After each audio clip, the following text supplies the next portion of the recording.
मु कानुचरण महापात्र कलेज छक आमर प्रतिवर्ष भली ए वर्ष 108 हनुमान चालीसा पाठ सुंदराकांड पाठ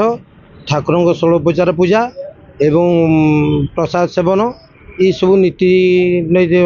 हिसाब से सब वर्ष भली पूर्व वर्ष भली वर्ष ये 4-5 वर्ष है ये कार्य हो भक्त मान सहयोग भक्त मान उद्देश्य भी हो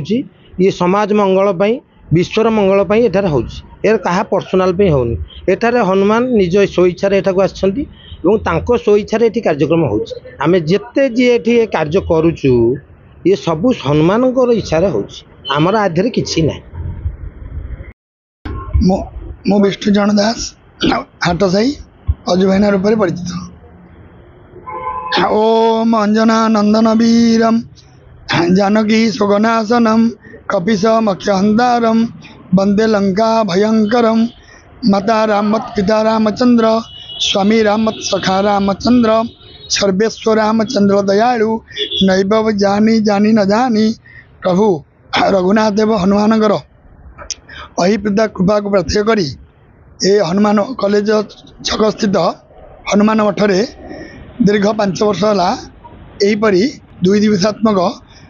अष्टोत्तर सत्संख्यक अखंड हनुमान चालीसा पाठ एवं सुंदराकांड पाठ अनुष्ठान भक्त माने प्रतिवर्ष भाई सहयोग करी ए अनुष्ठान दीर्घस्थायी करने इच्छुक था ये मठर जे मठाधीश अच्छा कान्हुचरण महापात्र महोदय से ये मठर संपूर्ण तदारख सहित ये अरुआर प्रसाद हनुमान तरफ प्रसाद हो बिक्री कर समस्त दिन आज प्रभु तरफ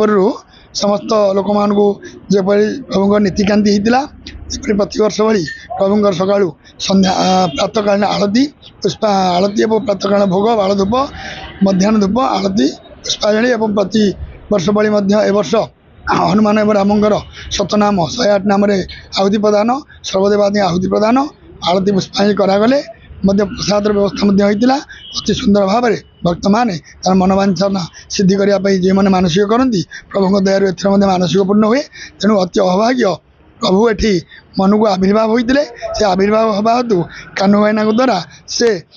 समस्त बानर प्रसार प्रचारित होती तेणुक हनुमान समस्त मंगल करेंगे यह हूँ